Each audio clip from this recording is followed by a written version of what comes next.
final season of The Dragon Prince is set to come out this December, and whilst we're still a fair ways away as of right now, I'm still massively hyped. After a couple of middling seasons where it felt like the story was running somewhat on fumes, stretching things out and trying to regain the momentum of the glory days, it finally hit its stride as we got a number of pretty massive plot developments, especially in that last episode or so. We had the reveal of Erebos' motives and the reasons as to why he's done what he's done, namely with the knowledge that his daughter Leola had long ago been executed by the other Startouch elves on the words of Sol Regum. Speaking of that degenerate dragon, he also burned down Catullus at the end of last season. Although his wings had been restored to him by Prince Kareem, Sol bypassed that battle and left him in the dust to get stomped into the dirt by his sister, whilst he turned Catullus into kindling, with Viren sacrificing his life to stop his rampage and save everybody else. On top of that, we saw Callum and Rayla begin to rekindle things properly, and also saw Rayla restore her adoptive dad who'd been trapped in one of Viren's coins for what has to have been years at this point, all the while being tormented by his guilt of having tried to kill his own daughter, which I'll admit is fair enough. Of all the things to be regretting when stuck in purgatory, taking your minor daughter on a trip to murder a king and a young boy, where there's an expectation that many or all of the assassins will be killed, and then turning against her when she shows proof that a different path can be taken, is honestly pretty bad. Regardless, that's a whole lot of story to be getting on with. And at least two of these major plot beats can tie directly back into what I want to discuss today. That in my eyes, Ezran, he needs some sort of character shift, because he's largely been stagnant for a very long time. I suppose we'd better start with the trip down memory lane, shall we? When we first met Ezran, he was a pretty... well, I wouldn't say he was a vanilla character. Perhaps a better way of putting it would be lightweight. Even that sounds a bit too mean. He was very nice, understanding and kind. Despite the fact that he was just a kid and thus wouldn't know that the assassination attempt by the elves is a response, not an unprovoked attack, he doesn't hate Rayla. He would have every right to, but he doesn't. These people came to kill him and his dad after all. But he's kind. He strives for peace and goodness above all, not violence and anger, not vengeance. When he's told his dad is dead and he needs to go back to the kingdom to rule it, he does so. When he's made to believe that Viren needs to be the one put in power for the safety of everybody else, he complies. He is the one who really bonds with Zim. He holds no resentment towards the Dragon Queen for putting out a hit on him. In fact, I'm pretty sure that's never even really brought up again, is it? From there, Ezran becomes the leading figure in the reconciliation of humans and elves. Despite the wrongs inflicted by both sides and the personal loss that he sustained, the kid's more than willing to extend the olive branch, which in turn leads to a lot more peace and stability, but also to things like Kareem the idiot trying and failing to overthrow his sister multiple times, simply because he doesn't like humans. Even then, the kid clearly wants to avoid wanton violence and war. Pretty sure he doesn't even want to think about the idea of having to kill Erebos in order to stop him. And whilst nobody could blame him for having Viren executed straight up when he sees him, he's merciful and he chucks him in prison instead, which is more than fair in my eyes. I think though that whilst this is all well and good, to me he doesn't really change all that much from season 1 onwards. It's like this kid was born wise and noble. Yeah, he's a bit immature at times I guess, but for the most part he seems like the ideal child king. Most of his storylines revolve around holding hands and singing songs and being friends. Nothing wrong with that, but I think his personality and arc needed more facets in order to become truly interesting, or rather to remain interesting over time. I felt like they didn't really have anything for him to do going forward throughout the second saga. He very much felt like he was just there, whilst other characters had a lot more prominent and interesting roles in the story. So clearly something needed to be done. Something had to happen, preferably earlier on, because now we're in the final season, and so any big character shifts are not going to get as much time as I would have liked, in all honesty, especially since there's so many other loose plot threads and story beats that need to be addressed. It didn't happen that way though, and so what's done is done. The reality is that any sort of change or shift to Ezran's characterization and story arc is going to be half-baked, or at the very least, is going to run the risk of being half-baked, simply because there's not enough time to dedicate to fleshing it out and ensuring that it's compelling and makes a lot of sense. That it doesn't feel rushed or completely out of the realms of possibility. We should have been doing a slow build of this throughout the whole second arc of the saga if you ask me,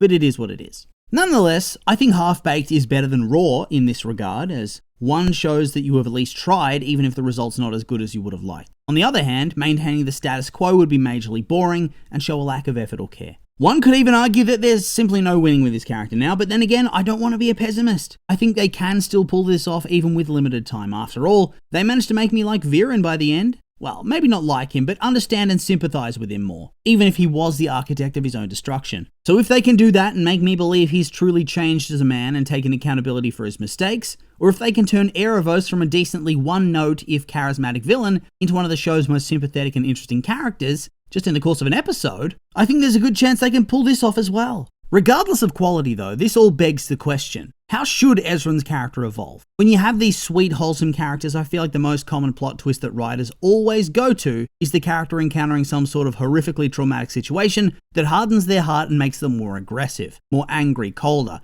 cut off from their friends, especially vengeful towards their enemies and those that have wronged them. So looking at it from that POV, I feel like you'd expect them to go in that direction with his character. It's a shame for me because I do think it's a touch cliche that they give him the rude awakening / harsh wake-up call type storyline, but it is what it is. I think it is very clear that this is the direction the story wants to go for him. At least at first. Hell, with the way that the most recent season finished off, anything less than that would feel like character assassination. After all, Sol was one of humanity's biggest haters. Dude would go full genocide on all of them given the chance. He's done it before after all. Dude couldn't stand it. He was seething when lesser life forms would reach beyond their station. And this guy was the Dragon King at one point. Is there a vote? If there is, then clearly many agree with his point of view, which would be a sobering thought for any human. Regardless, Ezran tried to forge peaceful ties between humans and elves. This dude, as soon as he gets his wings, decides nah, it's burnin' time, and completely destroys Catullus for no other reason than being a massive dickhead. Meanwhile, Ezran wasn't even there. Where was he? He was trying to solve a civil war in the Sun Elf remnants between his new aunt and her younger brother, who is a traditionalist. So it fell to public enemy number one to save everybody in the kingdom, which couldn't feel great if you're the king. So a dragon has destroyed his kingdom, despite Zadia and the kingdoms being at peace at this time.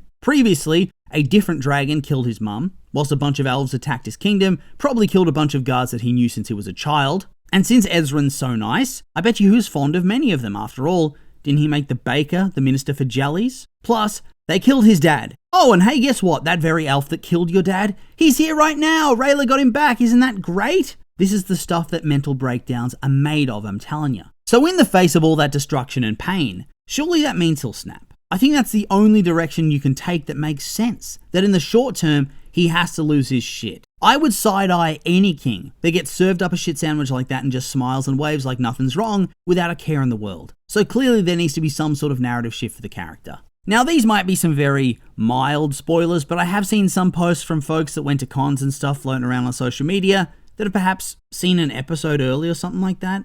I didn't really dive into it too much because I want to avoid spoilers and the like, but I'm pretty sure I saw mention of Ezran having that aforementioned breakdown, demanding justice for Catullus, the hunting of Sol, and also having Rayla's dad arrested when he sees him, which, I'll be brutally honest, is more than fair. The dude did kill his dad. I know it's cute for Rayla to have somebody, but at the same time, there needs to be some sort of narrative consequence, right? Yeah, he was in the coin, but in my eyes, murder is the type of thing you get life sentences for.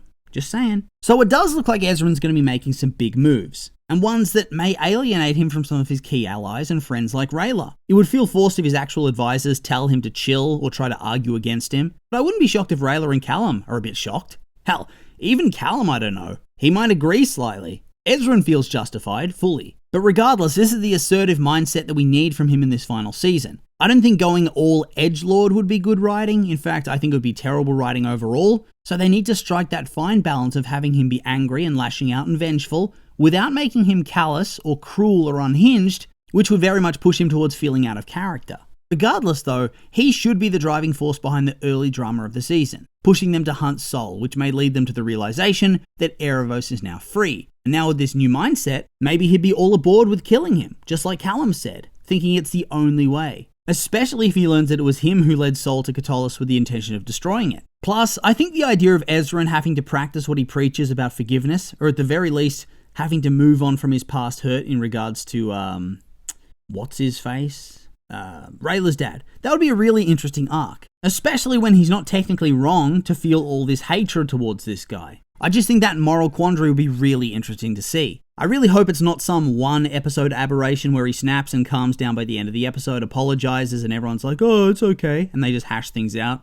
This kind of story needs time to breathe, to develop. And I think it really improves Erebos' story if he was able to divide the heroes this way, and it will lead to Ezran becoming a deeper, more well-rounded character as a result, as long as they don't stray too far in either direction. But yes, beyond that, don't really have much else to say. So I would just like to remind you these have all been my opinions, and now I'd like to hear yours. What do you think of my thoughts on Ezran? Do you agree his character needs a shift, or is he fine as is? I'm curious for your thoughts, so make sure to like, comment, and subscribe, and let me know.